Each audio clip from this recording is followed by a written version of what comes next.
민수기도 뒷부분으로 다가옵니다. 민수기가 몇 장까지 돼 있죠?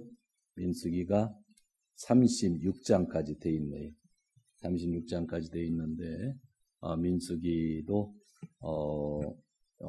막 고막 갖고 보면 좋은데, 좀 이렇게 한 장씩 보는 이유는, 너무 세심하게 보면, 좀 피곤한 말씀들이 좀 많이 있습니다. 지난주 28장, 29장을 보았는데, 27장에서 모세가 후계자로서 여호수아를 선정하고 28장과 29장이 주어졌는데 예배에 대한 내용이 주어졌다, 그렇게 말씀드렸습니다. 출애굽기를 보면 시내산 계약 후에도 예배에 대한 말씀이 주어졌다, 그렇게 이야기를 했습니다. 뭔가 아주 중요한 결단이 있은 다음에는 항상 하나님이 예배에 대한 말씀을 주셨다. 우리가 전도를 받죠, 구원을 받죠, 죄에서 돌아오죠. 그 다음에 우리에게 중요한 건 뭐예요? 예배잖아요. 그래서 우리가 꼭 그것을 기억해야 되는 것입니다. 근데 예배에는 좀 일반적인 예배가 있었습니다. 아주 기본의 예배가 있었는데 매일 드리는 예배가 있었죠. 그 다음에 일주일마다 드리는 안식일 예배가 있었고, 그 다음에 한 달에 초일, 1일날 드리는 초일 예배가 있었습니다. 매일의 예배의 중요성을 강조하기 때문에 제가 여러분들에게 매일의 큐티를 할 수 있으면 좋겠다고 그랬고, 교회가 같이 오신 분들은 교 새벽에 나와서 예배를 같이 드렸으면 좋겠다고 그랬습니다. 그 다음에 안식일 예배, 그것은 우리가 주일 지키는 예배이죠. 그 다음에 저희가 2년 전부터 드리는 초일 예배도 아주 의미가 있는 그런 날입니다. 한 달의 첫 시간을 하나님께 예배한다고 하는 것, 그런 마음의 가짐을 갖는다고 하는 것은 신앙생활에 있어서 아주 중요한 것이라고 그랬습니다. 이런 일반적인 예배가 있었는데 또 특별한 절기가 있다고 그랬습니다. 특별한 예배인데 보통 세 가지로 얘기합니다. 처음에 특별한 절기가 6월절인데 무교절과 합쳐져서 일주일을 예배드린다고 그랬습니다. 오늘날로 얘기하면 고난주간과 부활주일을 의미한다고 보면 됩니다. 두 번째, 오순절 예배가 있습니다. 실질절이라고 하는데 율법이 하나님에게서 받은 날, 그날이 오순절 날이었습니다. 그리고 성령이 강림한 날이 오순절이었습니다. 그래서 예수님의 초림과 예수님의 재림을 강조할 수 있는 날이 또 오순절이라고 보면 되겠죠. 그래서 우리가 오순절을 지켜야 된다 그랬습니다. 그 다음에 장막절입니다. 장막절도 일주일을 지내는데 이 장막절은 1년의 그 모든 것을 되돌아보면서 실질적으로 광야 생활을 되돌아보면서 감사했던 1년 감사의 날인데 이스라엘은 이 장막절을 신년 초에 지켰습니다. 작년에 1년의 모든 감사를 신년 초에 했던 거죠. 우리는 뭐 가을에 하지만 하여튼 감사절은 1년의 감사라고 하는 거죠.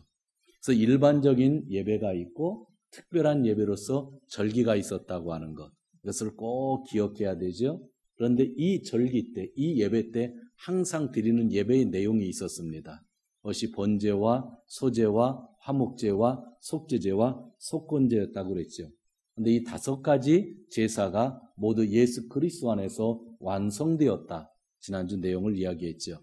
그래서 오늘날 우리가 매일의 예배를 드리던, 주일 예배를 드리던, 초일 예배를 드리던, 부활주일 예배를 드리던, 또 크리스마스 예배를 드리던, 또한 감사절 예배를 드리던 예수 그리스도를 의지하며 우리가 그 예배와 절기들을 지켜야 된다고 하는 것. 예수님 없는 예배는 예배가 아니다는 것. 옛날 예배에 번제가 없으면 예배가 아니었잖아요. 그죠? 번제가 없었으면 뭐 안식일도 초일 예배도 6월절도 오순절도 장막도 아무런 의미가 없는 거예요. 오늘날 예수 그리스도 없이 드리는 예배는 예배가 아니다라고 하는 것을 우리가 꼭 기억해야 됩니다. 자, 오늘은 주님께 서원에 대한 것에 대한 규례입니다. 서원이라고 하는 말을 여러분들이 들어보셨을 텐데 제가 오늘 설교를 한국말 성경을 폈지만 일본말 성경의 내용 비슷하지만 좀 달라요. 그래서 일본말 내용에 맞게끔 설교를 하려고 합니다. 오늘 성경에 보면 서원이라고 하는 단어가 나오고 그 다음에 2절을 한번 보시기 바랍니다. 남자가 나 주에게 서원하였거나 맹세하여 스스로를 자지하기로 서약하였으면 이라고 하는데 일본말로는 세간, 서원을 세간, 뭐 그대로 놨죠. 그 다음에 자제라고 하는 것을 모노타치노 치카이, 모노타치노 치카이. 그러니까 뭔가 뭐 금식을 한다든지, 뭔가 미디어 금식을 한다든지, 뭐 그런 모노타치. 그걸 자제라고 한국말로는 번역을 했는데, 일본어 표현이 좀 좋은 것 같아요. 세간과 모노타치노 치카이. 원래는 그냥 세간이라고 하는 서원이라고 하는 한 단어를 가지고 설명해도 되는데, 오늘은 그 옆에다가 플러스해서 모노타치노 네가이, 그거를 치카이, 모노타치노 치카이라는 말을 합쳐놨는데 그냥 세간이라고 하면 돼요. 근데 우리가 서원을 할 때는 그냥 서원하는 것이 아니라 이것을 하겠습니다 한다든지 이것을 하지 않겠습니다 한다든지 하면서 서원하면서 하나님께 부탁을 하잖아요. 그래서 일본말로는 세간이랑 모노타치노 치카이라는 단어를 같이 썼고 한국말로는 서원이라는 달과 자제라는 말을 그렇게 쓰고 있습니다. 그러니까 하나님께 우리가 간절히 원하는 것이 있어요. 이것만큼은 하나님이 들어주셨으면 좋을 것이 있을 때 서원을 하는 겁니다. 서원 기도를 하는 거죠. 그러면서 하나님, 내가 얼마 동안은 이것을 하겠습니다. 내가 얼마 동안은 이것을 하지 않겠습니다. 이 맹세를 하니까 모노타치, 이 자제, 이 절제의 맹세를 하니까 이 맹세를 통해서 하나님께 서원을 하니까 하나님 들어주십시오라고 하는 거죠. 그런데 이렇게 서원을 하면 지켜야 돼요, 말해야 돼요? 지켜야 된다라고 하는 거 이야기죠. 여러분 서원해 보신 적 있으세요? 서원이란 단어 오늘 처음 듣는 분. 서원해 보신 적 있어요? 주집사님? 서원해 본 적 없고. 하집사님? 지금 하고 있어. 지금 서원을 하고 있다. 우리 손집사님은? 서원해 본 적 있어? 없어요? 김집사님은?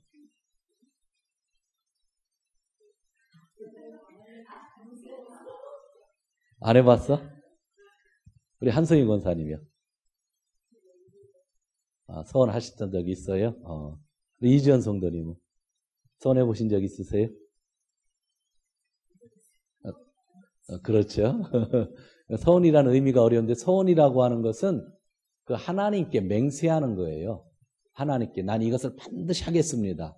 나는 반드시 이것을 하지 않겠습니다. 맹세하면서 하나님께 오네가이오스루. 그러니까 하나님 꼭 들어주십시오라고 하는. 그게 오늘 이 서원의 의미인 거죠. 저는요, 한 번 한 적이 있어요. 한 번. 고등학교 1학년 때인데. 기도를 하는데 성령이 임했어요. 성령 받으면 참 기쁘거든요. 여러분 뭐 구름 위에 날아간다고 하는데 진짜 구름 위에 날아갑니다. 꼭 경험들 하셔야 돼요. 진짜 구름 위에 날아가는 것 같아요. 날아가는 것 같아요. 그런데 그때 하나님 앞에 제가 목사가 되겠습니다 하고 고등학교 1학년 때 과감하게 서원을 했죠. 그러면서 주일 예배를 빠지지 않겠습니다. 그러면서 제가 교회 청소 좀 담당 좀 하겠습니다. 뭐 철회 예배도 드리겠습니다 했는데 아침에 설교 준비하면서 서운한 대로 목사 됐잖아요. 너무 감사하죠. 이 길 왔으니까.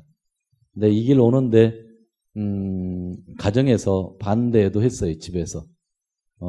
선친이 일찍 돌아가셨기 때문에 돈이 없었는데 형이 반대해서 저에게 대학교 들어가는 등록금을 안 줬죠. 그런데도 불구하고 제가 갔고 군대 갔다 와서 형이 저를 돈 주며 꼬셨는데도 형이 돈 준 거 다 쓰고 또 다시 복하게 썼죠. 왜냐하면 제가 하나님께 서운한 거니까. 서운한 거니까. 그래서 지금도 형이랑 사이가 안 좋아요. 그냥 보면 얼굴 보는데 속마음을 털어놓을 수가 없어요. 형은 네가 우리 가정을 위해서 일반의 길을 갔으면 좋겠다 하고 나는 고등학교 1학년 때 하나님께 나의 몸을 드립니다. 서원했기 때문에 나는 목사가 되어야 되겠다고 하고 그 때문에 뭐라구나 만나면 서먹서먹해요. 서먹서먹해요. 그런데 고등학교 때 졸업할 때까지 거의 그 서원하고 난 뒤로는 특별히 그 대학교 들어가기 위한 공부는 안 했던 것 같아요. 그 당시 신학대학이 후기였기 때문에 막 그렇게 어렵지 않게 들어갈 수 있었기 때문에 뭐 학교 공부나 했지 집에 와서 책 펴본 적은 한 번도 없었던 것 같아요. 3년간. 그 대신 시간이 얼마나 남아요. 남으니까 토요일 날이면 늘 와가지고 예배당이 한 100명 들어가는 콘크리트 바닥 예배당이었는데 물 다 뿌리고 이걸로 친구들 데려다 늘 닦았죠. 근데 금요일 날만 되면 철야 예배를 드리는데 혼자 철야 예배 드리기 싫으니까 중고등부 애들 집합해가지고 한 5명, 10명 되다가 한 9시, 10시부터 새벽 4시까지 계속 기도하는 거죠. 옛날엔 그게 철야 기도했으니까. 그러다가 한 4시 반 되면 목사님 나오셔서 예배 인도하면 그것까지 드리고 이제 하루 종일 또 쉬는 거고. 그런 생활을 계속했던 것 같은데 지금 생각하면 참 기뻤던 것 같아요. 왜냐하면 하나님이 저에게 은혜를 주셨고 제가 감사해서 서원을 했고 서원을 했던 것을 지켜가는 거였기 때문에 되게 감사였던 것 같아요. 요즘에 목회하면서 그렇게 교회 일을 재밌게 했던 그것이 자꾸 없어지니까 뭐라구나 좀 마음이 서글퍼지기도 한다는 그런 생각을 해요. 하여튼 감사한 것은 서원한 그대로 이 길을 걸어왔던 게 너무나 감사해요. 저희 어머니도 천회 때 서원을 했습니다. 그 당시는 여자가 목사가 못 될 때니까 전도사 되겠다고 서원했다가 아직까지도 전도사 못했죠. 그래서 저희 어머니가 수십 년 동안 양심의 가책을 받으며 살아왔습니다. 왜냐하면 하나님께 서원했던 건데 그것을 못 지켰다 하는. 그래서 어머니가 제가 목사가 된다고 할 때 가족이 반대하는데도 좋아했던 것 같아요. 내 대신 그 길을 간다라고 하는 생각이 아마 있었지 않았나라고 하는 생각을 합니다. 오늘은 서원에 대한 이야기를 하는데 서원에 대한 내용뿐만 아니라 그 가족 안에서의 그 질서에 대한 부분을 얘기하고 있습니다. 일단 결론적인 것은 서원했으면 반드시 갚아야 된다.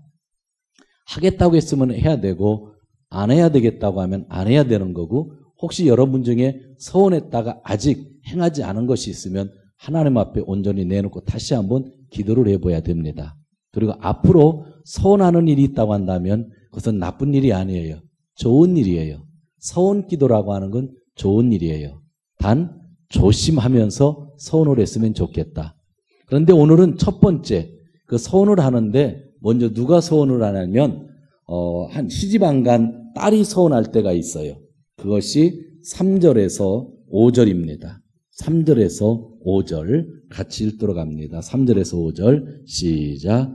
여자가 아직 어린 나이에 아버지에 있으면서 나 주에게 서원하였거나 스스로를 차지하기로 서약하였을 경우에는 그의 아버지가 자기 딸의 서원이나 딸이 스스로를 차지하기로 서약한 것을 듣고 딸에게 아무 말도 하지 않았으면 그 모든 서원은 그대로 살아있다.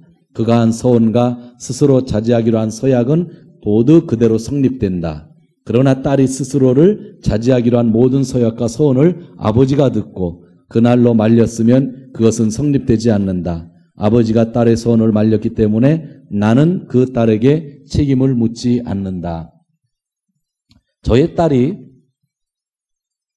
갑자기 하나님 앞에 하나님 제가 앞으로 신학교 가서 목사가 되겠습니다 라고 하는 서원을 했다고 해보세요. 그래서 제가 목사가 돼야 되기 때문에 저는 앞으로 하나님 앞에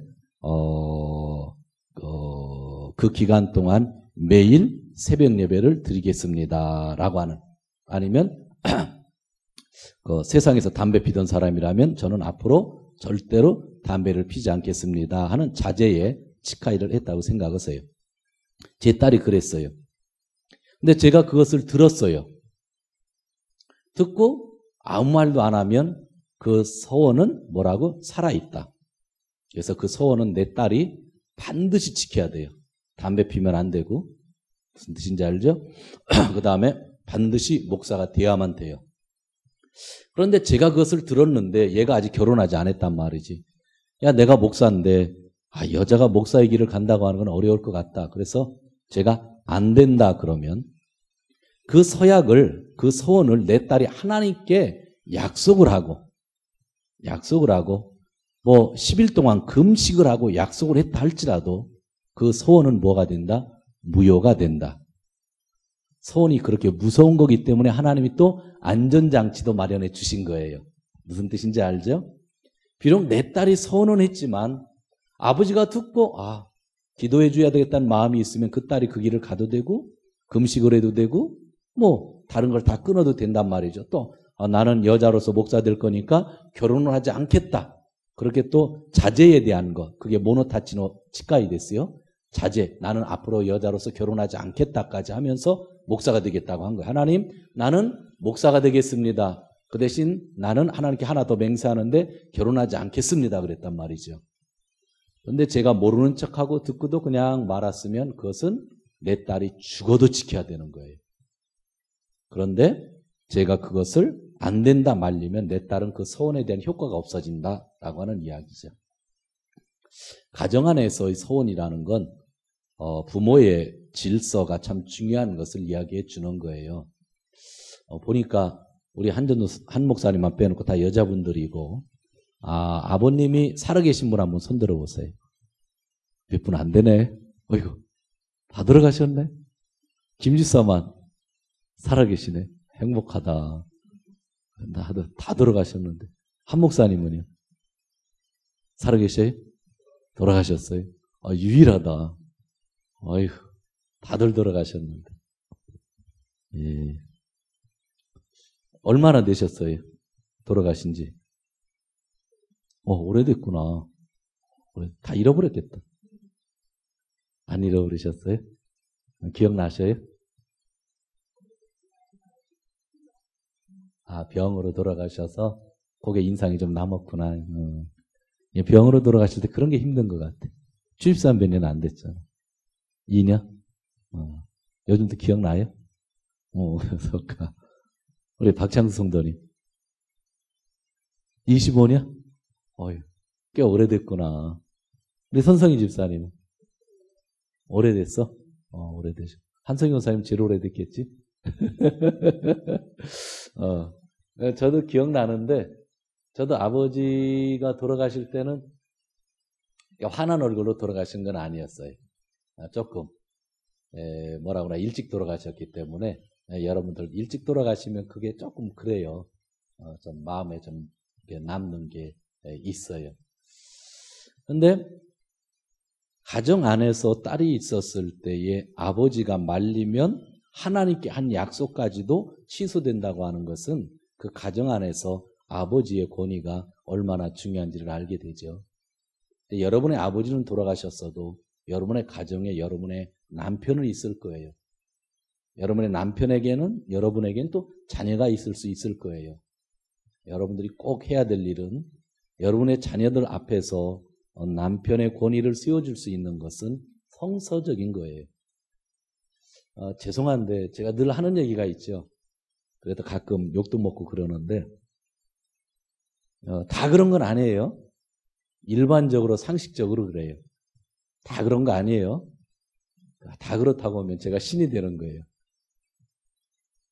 가정에서 남자보다 여자가 더 강하면 자녀들이 보통 오치치기가 나요. 교회 제가 어린이 부서 많이 해봤잖아요.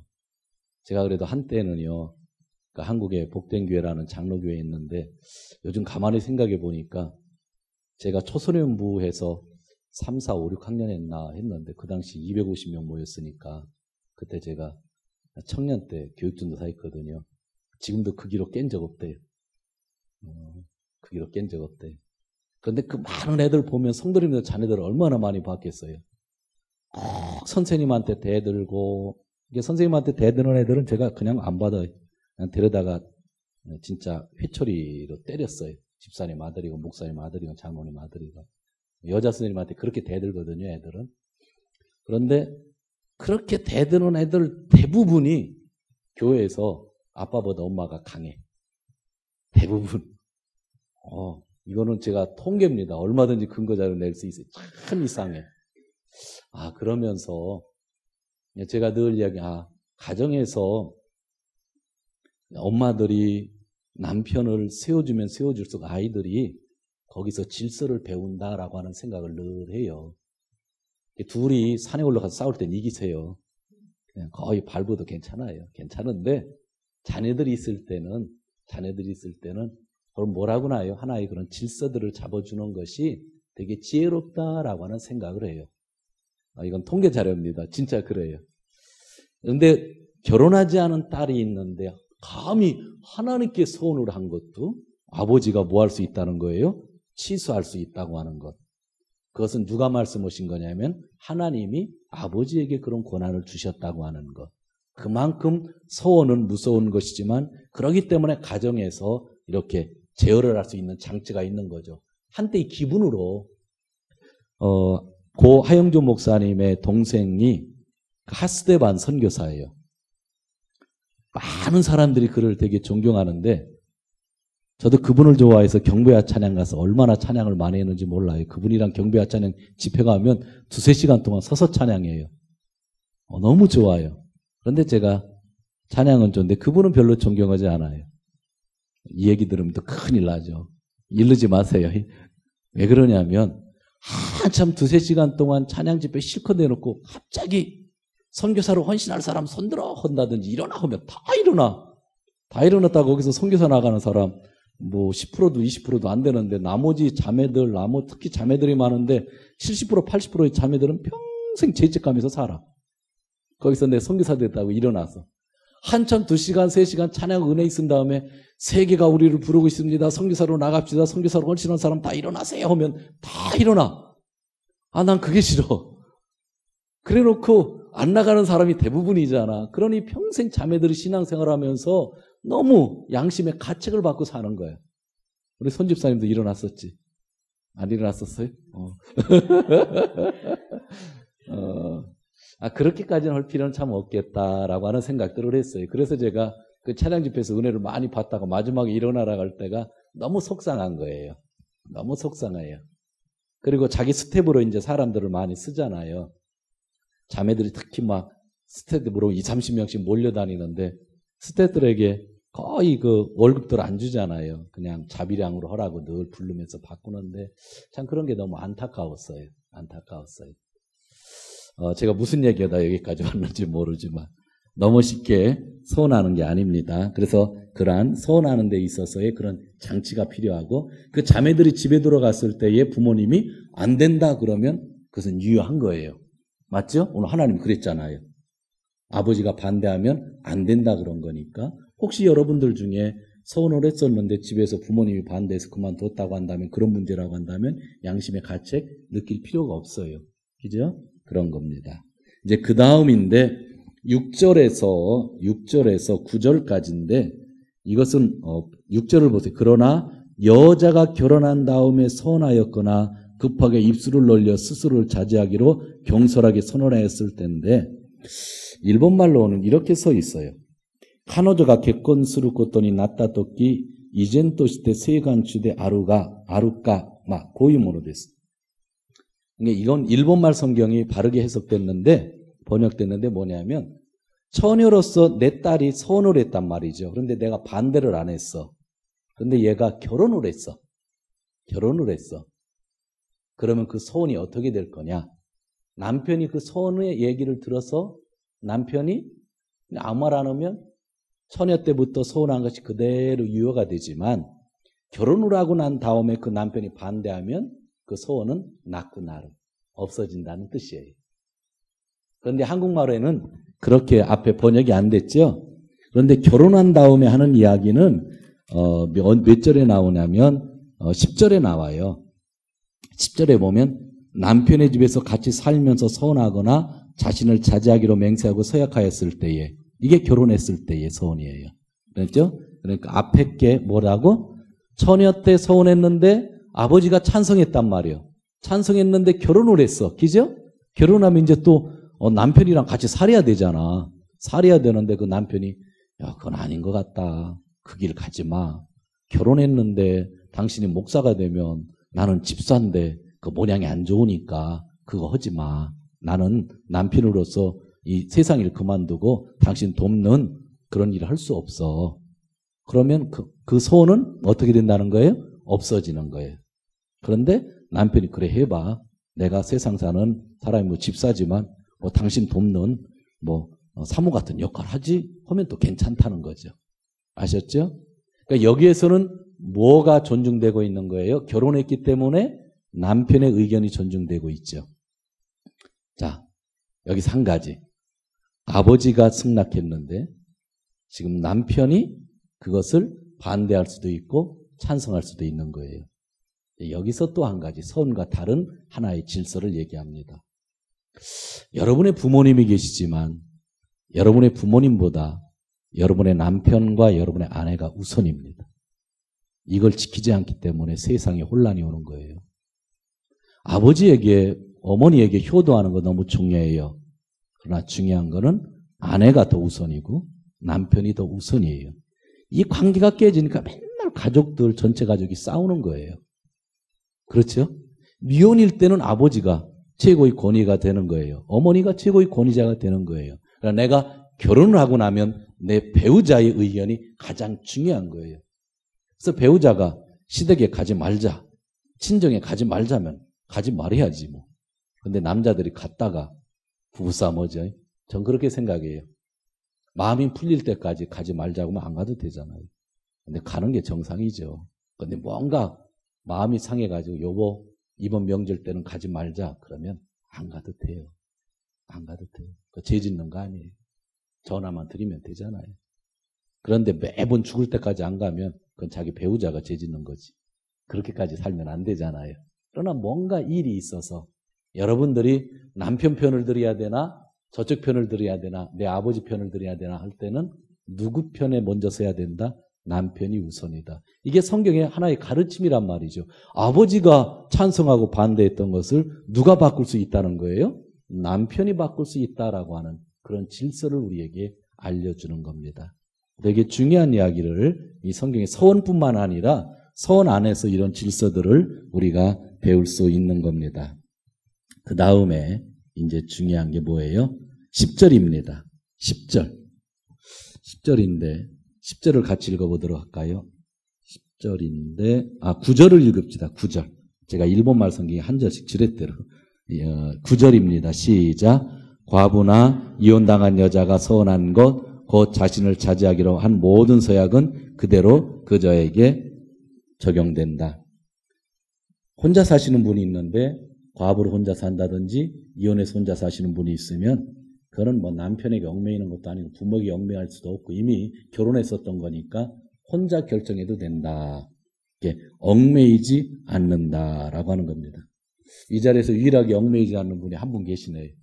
우리 권사님은 얽매일 필요 없는 거예요. 하나님께 서원하는데 뭐 목사가 와서 반대 찬성 안 해도 되고 그죠? 여러분의 자식이 반대 찬성 안 해도 돼. 얼마나 행복해요. 얽매이지 않고 산다고 하는 게. 얽매이지 않는다. 그러니까 내가 하나님 앞에 1대1로 설 수 있다고 하는 것. 그러니까 혼자 산다고 하는 것은 불편할 수도 있겠지만 또 혼자 산다고 하는 것은 어떤 의미로 보면 축복이에요. 하나님과 나의 관계에 자마스루 모노가 이나이잖아요. 그죠? 얼마나 좋습니까? 그런 겁니다. 그렇다고 이혼들 하지 마세요. 그 다음에 10절에서 16절까지는 서원한 다음, 결혼한 다음에 서원했을 때죠. 근데 결혼했으면 이제는 직접 남편과 관계가 되는 거잖아요. 남편과 관계가 되는데 14절, 15절을 같이 읽도록 합니다. 14절, 15절 시작. 그러나 만일 그의 남편이 아내의 서원에 대하여 하루가 지낼 때까지 아무 말도 하지 않으면 남편은 아내의 서원과 아내가 자신을 차지하기로 한 서약을 확인하는 것이 된다. 그것들은 그대로 효력을 지내게 된다. 들은 바로 그날의 남편이 아내에게 아무 말도 하지 않았기 때문이다. 그러나 만일 남편이 그가 들은 날부터 얼마 지나서 그것들을 파기한다면 아내의 죄는 남편이 떠맡게 된다.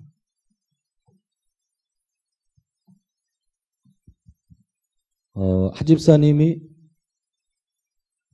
여보나 신학교 가서 목사할래? 그랬단 말이에요. 그리고 앞으로 나 매일 새벽 예배 나가니까 최소한 목사 되려면 당분간 100일 동안이라도 그렇게 기도를 하며 준비해야 되니까 안집밥은 당신이 차려 먹고 나가. 그랬단 말이에요. 그랬더니 남편이 기분이 좋은지 나쁜지 하루 동안 아무 생각 없고 자기도 기도해 보려고 2, 3일 동안 아무 얘기 안 했어. 그러면 그 서원은 하나님 앞에 서원한 거는 성립돼. 근데 한 3, 4일 지나서 가만히 생각해 보니까 아침마다 밥해 먹는 것도 힘들고 또 내 아내가 또 목사가 돼버리면 나는 뭐야. 그렇게 생각되니까 하지 마 그랬다는 거지. 그렇게 되면 그 죄값을 누가 받는다? 남편이 받는다 라고 하는 이야기죠. 저는 이것을 조금 오늘은 여러분들에게 죄송하지만 확대 해석을 합니다. 남편과 아내에 대해서 에베소서에서 5장에서 말씀하고 있는데 보통 우리가 설교하지 않는 구절 중에 한 구절이 있습니다. 그것은 비밀이라는 단어가 나옵니다. 이것은 남편과 아내의 관계는 교회와 그리스도의 관계에 있어서의 비밀이다라고 하는 단어가 나오는데 되게 해석하기 어려운 구절이기도 해요. 남편과 아내의 관계가 교회와 그리스도의 관계인데 이것은 비밀이다라고 그렇게 이야기를 합니다. 32절에. 이게 무슨 뜻일까 좀 생각을 해보죠. 예수님은 교회가 잘하거나 잘못했거나 책임을 지시고 십자가에 달려 죽으셨죠. 남편들 보고 아내 사랑을 하고 해요. 그러면서 그 과정 안에서 이것은 교회와 그리스도 안에 있는 비밀과 같다 그랬어요. 그러면 남편은 아내의 잘잘못을 놓고 뭐 해야 된다는 거예요? 사랑한다는 것은 희생할 수 있다고 하는. 지금 아내가 서운했던 것이 잘되든 잘못되든 좀 확대 해석은 하지만 누가 책임을 지고 죄값을 문다고 그랬어요? 남편. 참 잔넨. 여기 남편들이 없어. 남편들이 없는데 우리가 살다 보면 자기 부인들이 잘못하는 것이 있을 수 있어요. 남편들이 잘못하는 것들도 있을 수 있지만 이 성경에 있는 에베소서의 말씀이나 이런 구절을 가만히 묵상하다 보면 느낄 수 있는 것은 역시 그 부인의 잘잘못까지도 누가 책임을 지는 거다? 남편이 책임진다는 마음이 있지 않으면 아내를 저는 사랑할 수 없다고 봐요. 뭔가 일이 있을 때 싸우면 네 탓이다 내 탓이다 하는데 결국은 남편들이 져줘야 된다고 생각하는 것이 그 네 탓 내 탓 하면서까지도 그 부인의 잘못까지도 자기가 품지 않으면 그 가정은 이루어질 수가 없는 거예요. 여러분의 자녀가 학교에서 뭔가 잘못해서 어떤 애에게 뭐를 집어 던졌는데 그게 잘못해서 눈에 맞아서 눈에 부상을 했다고 한다면 부상을 입었다고 한다면 부모가 그 집을 찾아가서 잘못했다고 그죠? 우리가 보통 사과하잖아요. 어느 때 보상도 해야 되잖아요. 자녀가 잘못했는데 누가 가는 거예요? 엄마 아버지가 가는 거잖아요. 자녀가 잘못했다고 니놈 네가 잘못했다고 걔를 욕하는 부모가 어디 있어요? 혼내지만 그 집에 가서는 내 자녀가 잘못했으니까 이놈 좀 혼내주세요 하는 부모는 아무도 없어요. 누가 잘못했대요? 제가 잘못 가르쳤습니다. 저희가 잘못했으니 저희들을 와서 용서해 주세요. 그렇게 얘기를 하죠. 남편과 아내의 관계에서는 저는 그게 성립된다고 봐요. 아내가 완벽하면 좋겠지만 완벽하지 못한 모습이 있고 남편도 완벽하지 못한 모습이 있을지 모르지만 있지요. 아내의 잘못된 그 부분들을 남편이 감당하는 것, 그것이 성경적인 것이고 그것이 비밀이라는 거예요. 교회와 그리스도 안에 있는 비밀. 교회의 그 모든 죄를 위하여 그리스도가 뭐죠? 십자가에서 달려 죽으시고 사해 주셨다는 것. 그래서 남편 보고 아내를 사랑하는 것이 그리스도 안에서 교회와 그리스도 관계 속에서 비밀이라고 얘기하고 있는 거죠. 오늘 남편이 건망증이 있어서 좋다 싫다 할지 모르지만 하여튼 그 죄값을 아내의 죄값을 누가 받는다고 그랬어요? 남편이 받는 거라고 했던 것처럼 이걸 아버지 앞에서 얘기를 해야 되는데 그죠? 여러분 남편들 앞에서 해줘야 되는데 남편들은 도망가면 안 돼요. 자기 아내의 잘못까지 자기 가족의 그 모든 잘못까지 감당할 수 있는 게 사랑하는 거고 그게 그리스도의 마음을 갖는 거라고 생각을 합니다. 오늘 말씀을 정리합니다. 서원은 뭐라고요? 반드시 지키는 거다. 그리고 서원은 가족관계의 질서 안에서 이어야하다. 그리고 아버지보다 남편이 더 존중돼야 된다. 아버지 무시하라는 얘기 아니에요. 질서 안에서 남편이 아내가 더 존중돼야 된다 이야기하고 있습니다. 그리고 남편은 부인의 그 모든 것까지도 감당할 수 있는 것이 같이 부부로서의 배우자의 책임이다라고 하는 것이 오늘 성경에 있는 말씀들입니다.